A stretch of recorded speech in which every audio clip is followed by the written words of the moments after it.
स्कंद पुराण में विजया एकादशी के महत्व का वर्णन किया गया है। एक बार महाराज युधिष्ठिर पूछते हैं कि हे वासुदेव, फाल्गुन मास के कृष्ण पक्ष में कौन सी एकादशी आती है, कृपया बताएं। भगवान श्री कृष्ण ने कहा, हे युधिष्ठिर, एक बार कमल पर विराजमान ब्रह्मा जी को नारद मुनि ने यही प्रश्न पूछा था कि हे श्रेष्ठ, फाल्गुन मास के कृष्ण पक्ष में विजया एकादशी का पालन करने से कौन सा पुण्य प्राप्त होता है, कृपया बताएं। ब्रह्मदेव ने कहा, नारद सुनो, मैं एक कथा सुनाता हूँ जो सब पापों का हरण करने वाली है। यह व्रत बहुत प्राचीन और पवित्र है। यह विजया एकादशी राजाओं को विजय प्रदान करवाने वाली है। बहुत पहले जब राजा रामचंद्र 14 वर्ष के लिए बन गए थे तो पंचवटी में सीता और लक्ष्मण के साथ निवास कर रहे थे।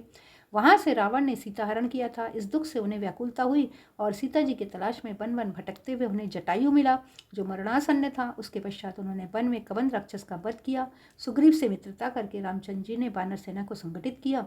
हनुमान जी श्री रामचंद्र जी की मुद्रा लेकर लंका गए और सीता जी की तलाश करके लौट आए। वहां से लौटते ही लंका कथन के पश्चात सुग्रीव जी से अनुमति लेकर श्री रामचंद्र जी ने लंका जाना निश्चित किया।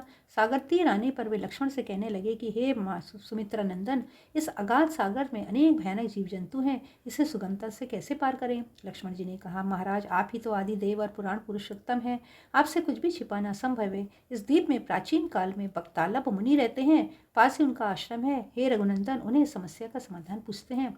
लक्ष्मण के कथनानुसार प्रभु रामचंद्र जी मुनिवर बकतालप के पास मिलने गए, उनके आश्रम में प्रणाम किया। तब मुनिवर ने पहचाना कि ये तो परम पुरुषोत्तम श्री राम है। आदर पूर्वक उन्होंने कहा, हे श्री राम, आपका आगमन यहाँ किस हेतु है। श्री रामचंद्र जी ने कहा, हे मुनिवर, रावण का संहार करके मैं यहाँ आया हूँ, कृपा करके ये सागर पार करने का उपाय बताएं। बकतालप जी ने कहा, हे श्री राम, फाल्गुन मास के कृष्ण पक्ष की विजय एकादशी के पालन से विजय मिलता है। हे राजन, इस व्रत की विधि इस प्रकार है। दशमी के दिन सोने, चांदी, पीतल, तांबा अथवा मिट्टी के कलश की स्थापना करें, उसमें पानी भर के पत्ते डालें, उस पर भगवान नारायण के सुवर्णमय विग्रह की स्थापना करें। एकादशी के दिन प्रातः उठकर स्नान करें, उसके बाद पुष्पमाला, चंदन, सुपारी, नारियल अर्पण करके कलश की पूजा करनी चाहिए। दिन भर कलश के सामने बैठकर कथा करनी चाहिए, साथ ही जागरण भी करना चाहिए। घी का दीपक जलाएं, इससे अखंड सिद्धि की प्राप्ति होती है। उसके पश्चात द्वादशी के दिन नदी या तालाब के किनारे कलश की विधिवत पूजा करके वह कलश ब्राह्मण को दान करें। महाराज, कलश के साथ और भी बड़े बड़े दान कर सकते हैं। हे श्री राम, आप इस व्रत का पालन कीजिए, इससे आपको विजय प्राप्त होगी।